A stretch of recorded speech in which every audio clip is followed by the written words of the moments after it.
Good morning friends. विद्यार्थी मित्रांनो, मागच्या लेक्चरला आपण 3 लेवल आर्किटेक्चर फॉर डेटाबेस सिस्टीमचं 3 लेअर आर्किटेक्चर आपण स्टडी केलं. त्यात आपण एक्सटर्नल व्ह्यू काय असतं, कन्सेप्च्युअल स्कीमा, इंटरनल स्कीमा असे वेगवेगळे कन्सेप्ट आपण स्टडी करून घेऊ. आता या लेक्चरला आपण डेटा ऍब्स्ट्रॅक्शन हा जो टॉपिक आहे, हा टॉपिक आपल्याला स्टडी करायचा आहे. डेटा ऍब्स्ट्रॅक्शन म्हणजे काय, कशा प्रकारे डेटा हा ऍब्स्ट्रॅक्ट केला जातो ते कन्सेप्ट आपल्याला स्टडी करून घ्यायचं आहे. डेटा ऍब्स्ट्रॅक्शन.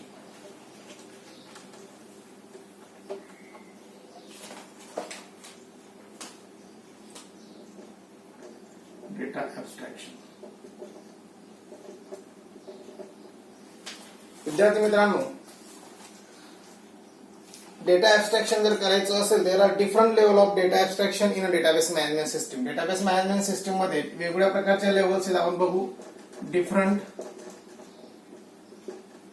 Level of data ऍब्स्ट्रॅक्शन.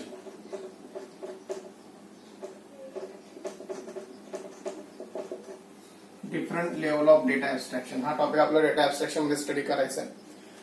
तर major purpose of database system is provide user with abstract view of system. Data abstraction means hide somethings किंवा hide data. Database store at complex level kept hidden from the users at 3 different levels. तर data abstraction म्हणजे काय, data आपल्याला hide करायचा आहे. तर अशा data आपण वेगवेगळ्या प्रकारच्या 3 लेवलला त्या ठिकाणी दिलाय. त्या 3 लेवलला आपला डेटा हाईड करता येतं. त्याच्या आपण एक फिगर ड्रॉ करून घेऊ. एक असे तुमची external level. External level, external level तिला आपण म्हणू, ज्याला आपण इंडिव्हिज्युअल युजर व्ह्यू पण म्हणतो. इंडिव्हिज्युअल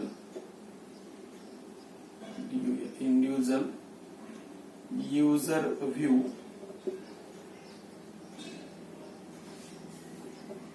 त्याच्यामध्ये वेगवेगळे प्रकारचे डेटाबेस आपण यूज करू शकतो. There so many database are there. त्याच्यानंतर पुढचा व्ह्यू असतो conceptual view.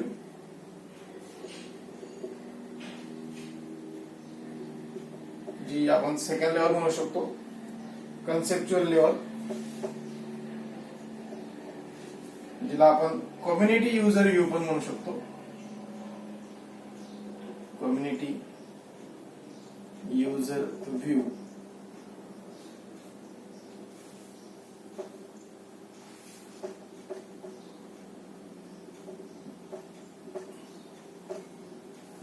Community user view. त्याच्यानंतर internal level.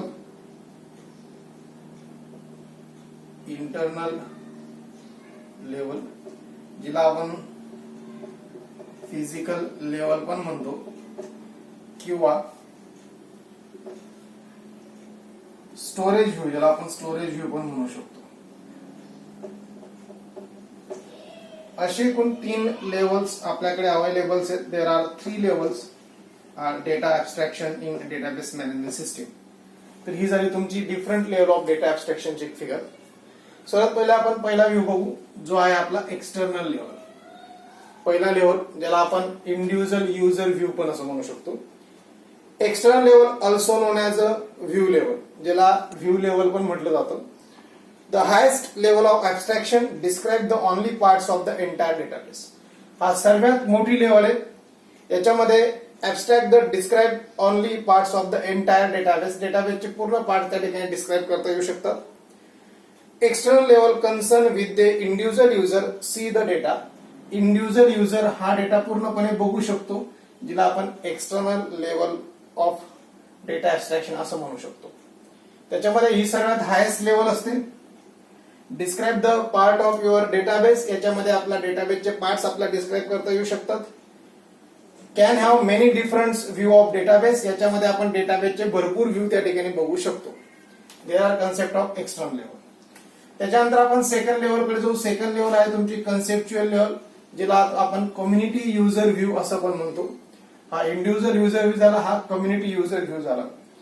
Conceptual level is also known as a logical level. Conceptual level ही जी असते ही एक लॉजिकल लेवल असते. The next higher level of abstraction ही एक पुढची एक हायर लेवल आहे ऍब्स्ट्रॅक्शनची. Describe what data are store in the database. याच्यामध्ये आपण आपला कुठला डेटा स्टोर केला डेटाबेस मध्ये ते आपण फाइंड आउट करतो. And what relationship exist among those data, आणि त्या डेटामध्ये काय रिलेशनशिप आहे ते पण आपण त्या ठिकाणी डिफाईन करू शकतो. कन्सेप्च्युअल लेवलमध्ये जर बघायचं म्हटलं तर conceptual level is a highest level of abstraction. ही ऍबस्ट्रॅक्शनची हायेस्ट लेवल आहे. याच्यामध्ये describe what data are store, आपल्याला कुठला डेटा स्टोर करायचा ते आपण डिस्क्राईब करू शकतो. Describe the relationship among the data, डेटामध्ये रिलेशनशिप आपण त्या ठिकाणी देऊ शकतो. आणि डेटाबेस ऍडमिनिस्ट्रेटर लेवल, ही डेटाबेस ऍडमिनिस्ट्रेटर लेवल असं म्हणून पण आपण त्या ठिकाणी ओळखू शकतो.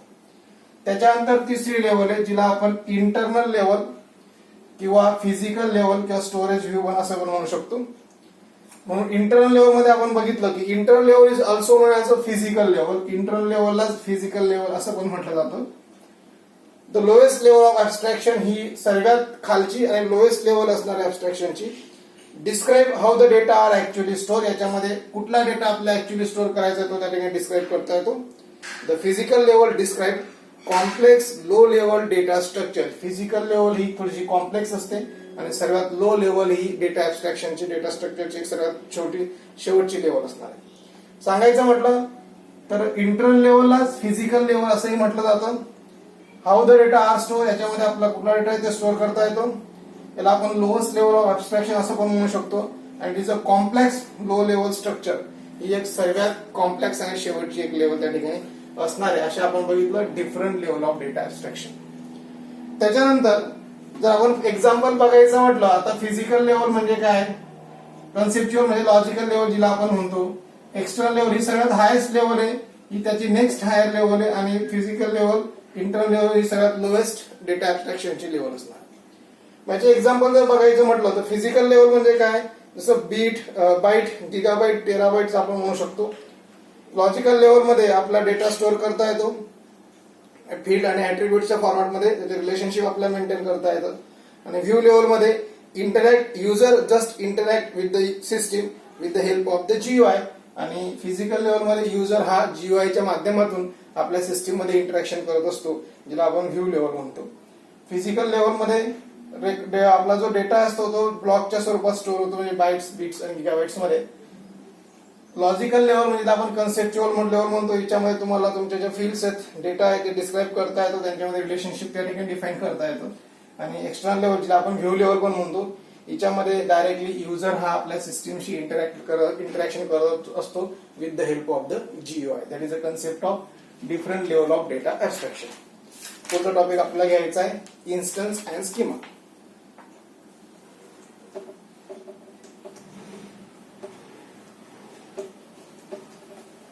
Instance and schema.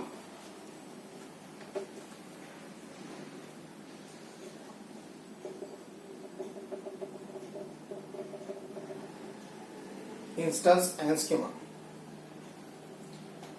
Instance जिला आपण स्कीमा पण म्हणतो, collection of information store in database at a particular moments is called as instance of the database. म्हणजेच काय मित्रांनो, आपण जी इन्फॉर्मेशन कलेक्ट केली असते ती आपण डेटाबेस मध्ये स्टोअर करतो एखाद्या पर्टिक्युलर मुवमेंटला. त्याला ती जी पर्टिक्युलर मुवमेंटला ज्याच्यात आपण डेटा स्टोअर करत असतो, ती इन्फॉर्मेशन कलेक्ट करून आपण ती जी स्टोअर करतो डेटाबेसमध्ये, त्या पर्टिक्युलर मुवमेंटला किंवा इन्स्टन्स ऑफ टाइमला आपण इन्स्टन्स ऑफ डेटाबेस असं म्हणू शकतो, जिला आपण स्कीमा म्हणतो. Database schema is a describing of a database. Database schema काय असणार आहे, डिस्क्रायबिंग अ डेटाबेस. स्कीमा म्हणजे one of the types of designing. They can describe your database. त्याच्याने आपल्याला डिझायनिंग थ्रू आपला डेटा जो आहे तो आपल्याला डिस्क्राईब करता येऊ शकतो. Database schema include the description of the database structure and constraint should be hold on the database. Database स्कीमामध्ये आपल्याला description of the database structure म्हणजे डेटाबेसचं स्ट्रक्चर आपण डिस्क्राईब करू शकतो, and the constraint that should on the database. आणि आपण त्या डेटाबेसला कुठले कुठले कन्स्ट्रेंट लावले ते कन्स्ट्रेंट पण आपण बघू शकतो. म्हणजे एकदम सोप्या भाषेत, मी जो आता समजा मला माझी जर इन्फॉर्मेशन स्टोअर करायची असेल तर मी काय करेल, सर्वात अगोदर मी एक टेबल तयार करेल. समजा फॉर एक्झाम्पल एखादा मी स्टुडंटचा टेबल तयार केला. मग त्या स्टुडंटची मला जी इन्फॉर्मेशन आहे, collection of information, instance of the movement, मला त्या स्टुडंटची इन्फॉर्मेशन कलेक्ट करायची. आणि ती कलेक्शन ऑफ इन्फॉर्मेशन म्हणजे काय, ती समजा माझा असेल roll number, name, address, city, अशा वेगवेगळ्या फॉर्म मध्ये आपल्याकडे इन्फॉर्मेशन होऊ शकते. मग तो रोल नंबर 1 असेल, त्याचं नाव समजा XYZ असेल, त्याचा ऍड्रेस असेल, त्याची सिटी समजा धुळे असेल. रोल नंबर 2 असेल, त्याचं नाव PQR असेल, त्याचा ऍड्रेस असेल समजा, त्याची सिटी धुळे असेल. There are so many students are collection of information. मग ती जी मी इन्फॉर्मेशन कलेक्ट केली ती मी या एका टेबलच्या स्वरूपात स्टोअर केली, इन्स्टन्स ऑफ द मुवमेंट्स. तर तो जो टेबल असेल स्टुडंट हा काय टेबल आहे, तो टेबल जो असेल तो काय झाला माझा इन्स्टन्स झाला. याला मी इन्स्टन्स असं म्हणू शकतो. आणि स्कीमा म्हणजे काय, आता हे झालं डेटाबेस स्ट्रक्चर. डेटाबेस स्ट्रक्चर म्हणजे काय, ज्याच्यात मला ज्या फील्ड्स आहेत त्या ठिकाणी दिसत आहेत, मला माझा डेटा दिसतोय, त्याचं एक डेफिनेशन मला दिसते. त्याच्यानंतर मला कुठल्या फील्डला कुठल्या ऍट्रिब्यूट्सला मला काय स्ट्रेन लावायचे ते मला दिसेल. तर that is a concept of instance and schema. याला आपण इन्स्टन्स अँड स्कीमा असं म्हणू शकतो. फॉर एक्झाम्पल जर आपण स्ट्रक्चरचा विचार केला तर हा जर मला टेबल आहे तो डेटाबेस मध्ये मला बनवायचा असेल तर मी असं पण लिहू शकतो. मला हा टेबल मला डेटाबेस मध्ये बनवायचा असेल म्हणजे मला क्वेरीचा वापर करावा लागेल. मग फॉर एक्झाम्पल मी लिहिल क्रिएट टेबल स्टुडंट, म्हणजे मला स्टुडंट हा टेबल बनवायचा आहे. हे झालं इन्स्टन्स टेबल. तर मी स्कीमा सांगतो म्हणजे डेटाचं स्ट्रक्चर कसं तयार होणार आहे. त्याच्यानंतर त्याच्यामध्ये समजा पहिली फील्ड घ्यायची मला रोल नंबर, त्या फील्डचं नाव घेईल मी, त्याचा डेटा टाइप्स घेतला मी नंबर 10. त्याच्यानंतर कॉमा, पुढच्या फील्डला जातो मी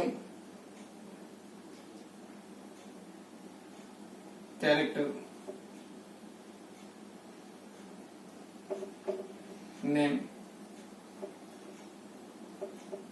कॅरेक्टर 20, ऍड्रेस व्याख्या 20, सिटी कॅरेक्टर 20. म्हणजे हे जे मी स्ट्रक्चर तयार केलं हे मी समजा फॉर एक्झाम्पल एक क्वेरी फायर केली, मला टेबल क्रिएट काय, आपण पुढच्या लेक्चरला आपण क्वेरीज बघणार आहोत. मग हा काय झाला एक स्ट्रक्चर झाला, हे झालं तुमचा schema. That is a concept of instance of schema. याला आपण इन्स्टन्स अँड स्कीमा असं म्हणू शकतो. त्याच्यानंतर पुढचा टॉपिक बघायचा आपला data independency. Data independence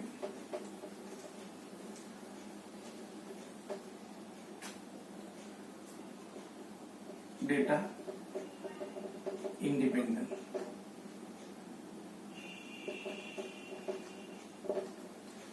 data independency मध्ये the data independence means the property to change the overall logical or physical structure of the data without changing the application program view of data is known as data independency. Data independency म्हणजे काय, to change the overall logical or physical structure of the data. आता मी तुम्हाला जे field draw करून दिलं होतं आता मागचे ते फिजिकल स्ट्रक्चर होतं आणि मी ज्यावेळेस क्वेरी फायर करेल ते मी ते लॉजिकल स्ट्रक्चर असेल. मग डेटाबेसचं मला लॉजिकल किंवा फिजिकल स्ट्रक्चर चेंज करता येतं. चेंज द ओव्हरऑल लॉजिकल और physical structure of the data without changing the application program. म्हणजे ओरिजिनल प्रोग्राम मध्ये कुठल्याच प्रकारचा चेंजेस न करता मला त्या माझ्या टेबलमध्ये किंवा मला माझ्या त्या डेटाबेसमध्ये लॉजिकल किंवा फिजिकल चेंजेस करता येतात. याच कन्सेप्टला डेटा इंडिपेंडन्सी असं म्हटलं जातं. Data independence can be define is the ability of application to change in storage structure and access strategy. म्हणजे मला डेटा इंडिपेंडन्सीच्या मदतीने काय करता येतं, मला माझा जर डेटा मी स्टोअर केला त्याचा स्टोरेजचे मी स्ट्रक्चर चेंज करू शकतो without changing the application program view. आणि ऍक्सेस स्ट्रॅटर्जी म्हणजे काय, मला माझा जो टेबल मी तयार केला त्याला मला कसा ऍक्सेस करायचा आहे हे पण मीच डिसाईड करू शकतो. हे सर्व डेटा इंडिपेंडन्सीमुळे पॉसिबल असणार. त्याच्यानंतर पुढचा टॉपिक घ्यायचा आपला physical data independency. Physical data independency. Data independency मध्ये दोन कन्सेप्ट आहेत, मग फिजिकल डेटा इंडिपेंडन्स आणि लॉजिकल डेटा इंडिपेंडन्स. आपण अगोदर स्टडी करून घेऊ physical data independency. Physical data independence is the ability to modify the physical schema without causing application program. मग जसं मी तुम्हाला सांगितलं होतं की डेटा इंडिपेंडन्स मध्ये तुम्हाला फिजिकल किंवा लॉजिकल दोघं प्रकारे डेटा चेंज करता येतो without changing your application program view. The same physical data independency they can change the physical structure of data without changing the application programs to be return. म्हणजे application program आपला पुन्हा लिहायची गरज नाही आणि आपण त्या डेटाचं किंवा डेटा स्ट्रक्चरचं फिजिकल स्कीमा चेंज करू शकतो. स्कीमा म्हणजे आता डिझाईन मी चेंज करू शकतो, डेफिनेशन त्याचं स्ट्रक्चर मी चेंज करू शकतो. Modification at the physical level are obviously necessary to improve the performance. Means it change the physical storage level without affecting the conceptual or external view of the data. जर मी physical data change केला तर त्याच्या conceptual किंवा external viewer कुठलाच परिणाम होणार नाही. That is a concept of the physical data independency. त्याच्यानंतर पुढचा आहे logical data independency.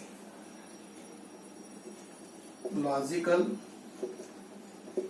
Data independency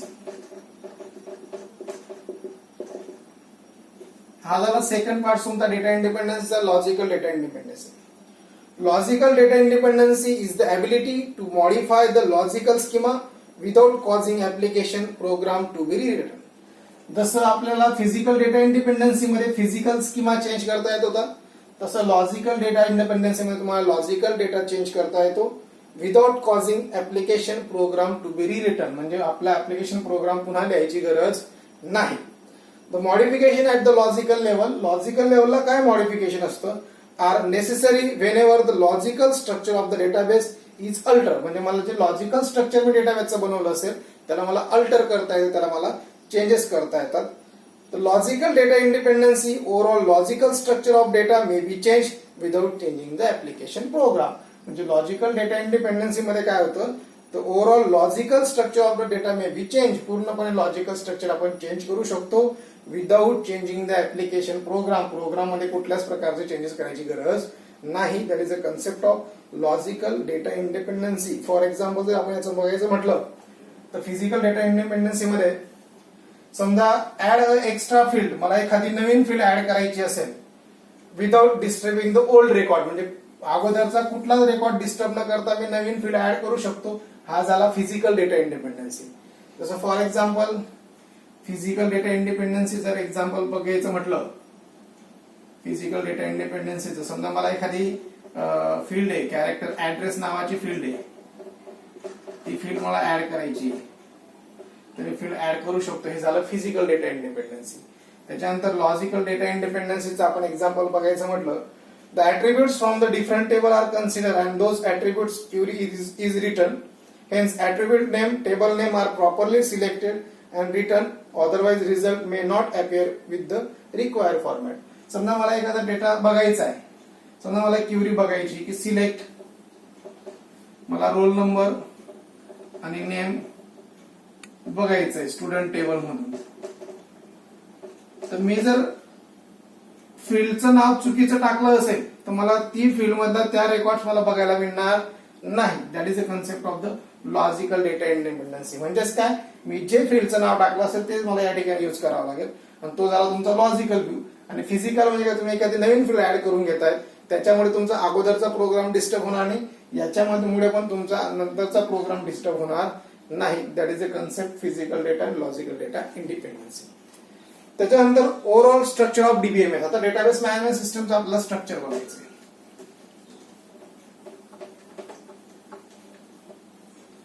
overall structure of DBMS.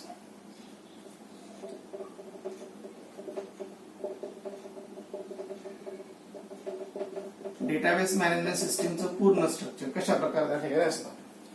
Overall structure मध्ये बघायचं म्हटलं त्याच्यातला काही कन्सेप्ट असतात की जसं एक कन्सेप्ट आहे क्युरी प्रोसेसर. हा सर्वात महत्वाचं काम करतो. Query processor. त्याच्यानंतर storage manager.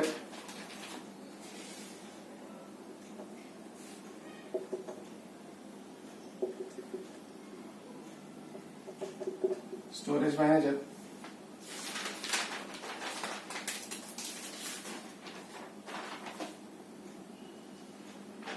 Storage manager.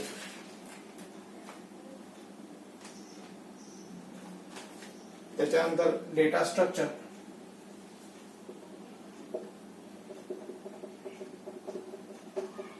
Data structure.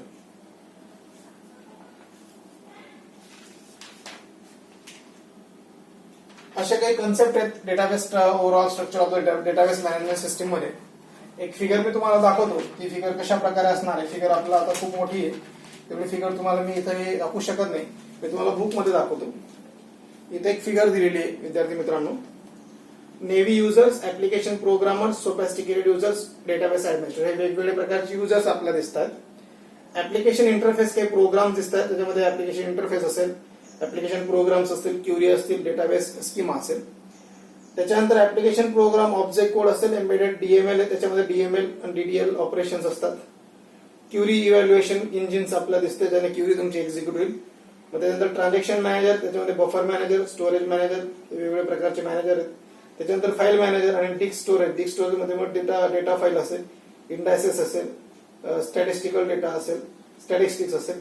तर ही एक तुम्हाला या ठिकाणी ओव्हरऑल डीबीएमएस सिस्टीम स्ट्रक्चर त्या ठिकाणी दिसते. आता आपल्या या ओव्हरऑल डीबीएमएस सिस्टीम स्ट्रक्चरचा थोडासा आपला अभ्यास करून घ्यायचा. त्यात सर्वात पहिले आपला बघायचा आहे तो म्हणजे क्युरी प्रोसेसर. आता क्युरी प्रोसेसर म्हणजे काय? Query means it is asking the question to the database. ज्यावेळेस आपण डेटाबेस मॅनेजमेंट सिस्टीमचा कन्सेप्ट बघत असतो तर database means it is a collection of multiple tables. त्याच्यात मल्टिपल टेबलचं कलेक्शन केलं गेलं असतं, ज्याला आपण डेटाबेस म्हणतो. तर क्युरी प्रोसेसर, क्युरी म्हणजे काय? आता मग asking the question to the database. तुम्ही एखादी कमांड डेटाबेसवर फायर करतात आणि डेटाबेस तुम्हाला त्या ठिकाणी काहीतरी अँसर देत असतं. They can generate the result. That is a concept is known as query. त्याला आपण क्युरी असं म्हणतो. ज्यावेळेस तुम्ही एखादी कमांड त्या ठिकाणी डेटाबेसला फायर करतात, मग डेटाबेस तुम्हाला त्याचा अँसर त्या ठिकाणी जनरेट करून देत असतो. मग क्युरी प्रोसेसर मध्ये मेनली 3 ते 4 गोष्टींचा आपण अभ्यास करणार आहोत. Query processor contain the following commands. त्याच्यामध्ये 4 कन्सेप्ट आहे. परत ए किंवा 1 डीएमएल प्री कंपायलर.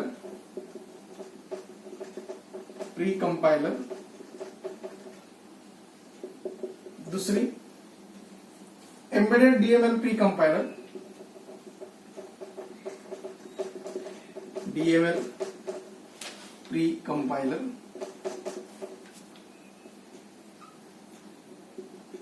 तिसरी डीडीएल इंटरप्रिटर.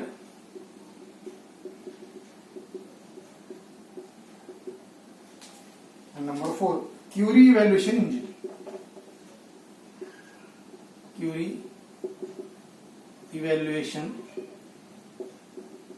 इंजिन. या 4 गोष्टींचा समावेश क्युरी प्रोसेसर मध्ये होतो. DML pre compiler, embedded DML pre compiler, DDL interpreter आणि क्युरी इव्हॅल्युएशन इंजिन. हे प्रत्येक गोष्ट काय ते पण तुम्हाला थोडक्यात मी समजून सांगणार आहे. त्याच्यानंतर storage manager it's provide the interface between the low level data store in the database and application programs and queries submitted to the system. तर स्टोरेज मॅनेजर नेमकं काय काम करतो? Interface between the low level data store in the database. Low level database मध्ये मला data store करायचा आहे आणि ऍप्लिकेशन प्रोग्राम या दोघांमध्ये इंटरफेस करण्याचं काम स्टोरेज मॅनेजर करतो. And query submitted to the system. आणि आपण जी क्युरी किंवा आपण जी कमांड फायर केली ती तुमच्या सिस्टीमला सबमिट होत असते. मग त्याच्यामध्ये परत 4 कन्सेप्ट आहे. ऑथरायझेशन अँड इंटिग्रिटी मॅनेजर काम करतो. Authorisation and integrity manager.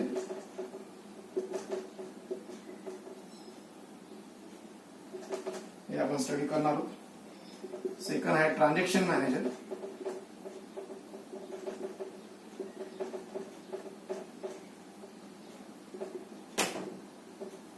Third आहे फाईल मॅनेजर.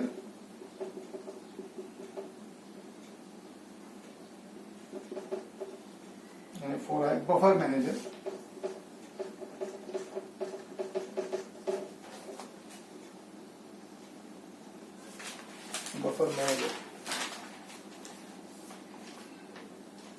नंतर 5th आहे database manager.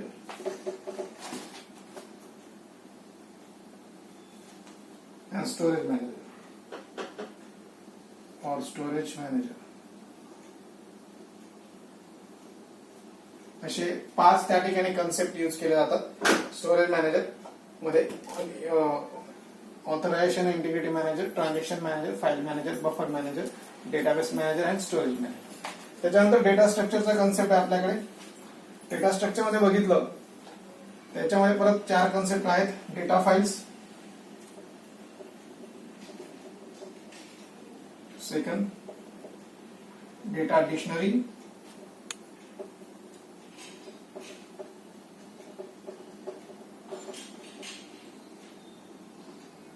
Indices. Number 4, statistical data.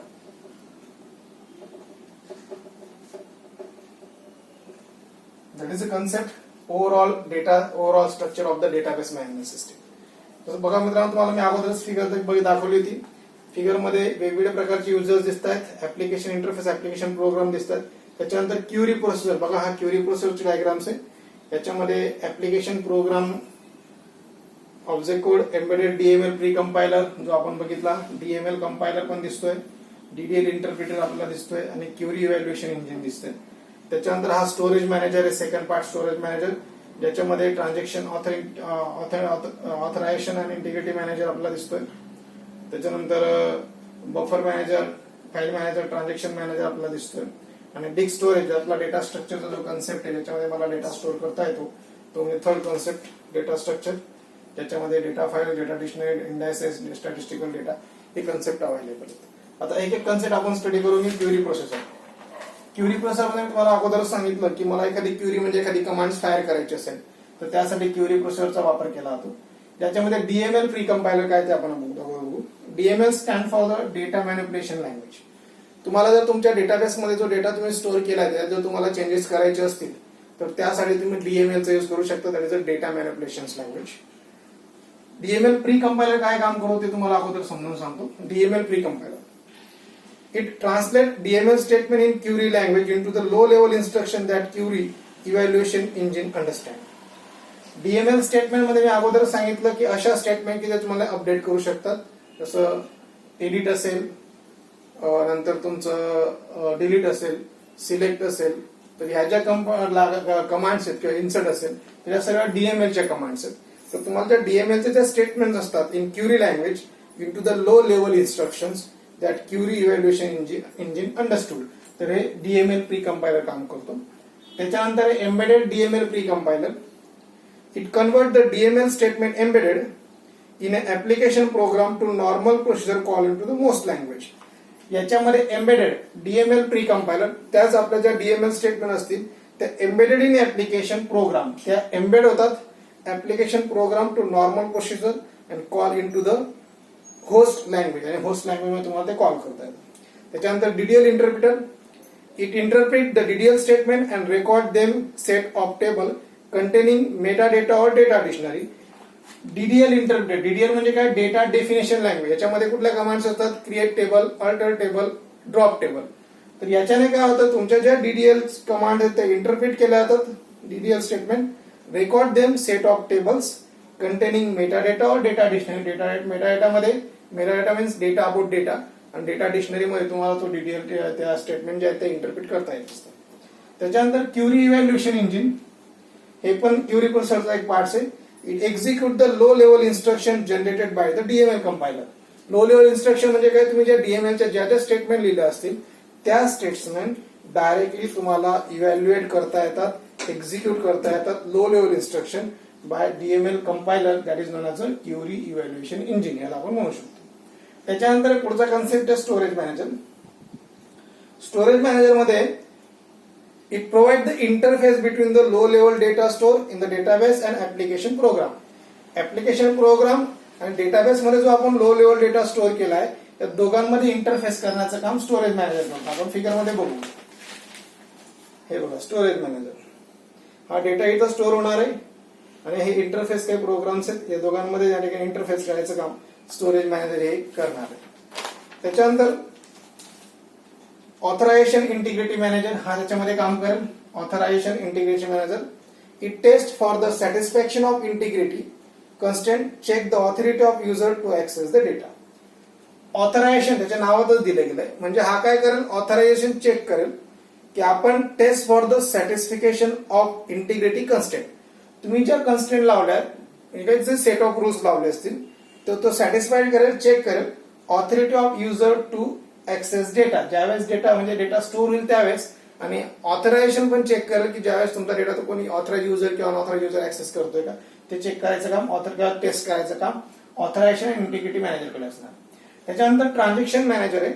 Transaction manager it ensure that the database remains in a consistent state despite the system failure and that concurrent transaction execution proceed without conflicting. म्हणजे कुठल्याच प्रकारचा data transaction होणार आहे, देवाणघेवाण होणार आहे, तर ते पूर्ण कंट्रोलिंग करायचं काम ट्रान्झॅक्शन मॅनेजर करणार आहे. File manager it manage the allocation of space on the disk storage on the data structure use to represent the information store on the disk. File manager काय काम करेल, तुमची जी फाईल डेटाबेस मध्ये store होणार आहे ती फाईल किंवा तिला किती स्पेस लागणार आहे स्टोअर करण्यासाठी, त्याला डेटा स्ट्रक्चर कसं तयार होणार आहे, त्याचं कसं डेटा स्ट्रक्चर यूज केलं जाणार आहे, हे सगळं फाईल मॅनेजर मध्ये मॅनेज होणार आहे.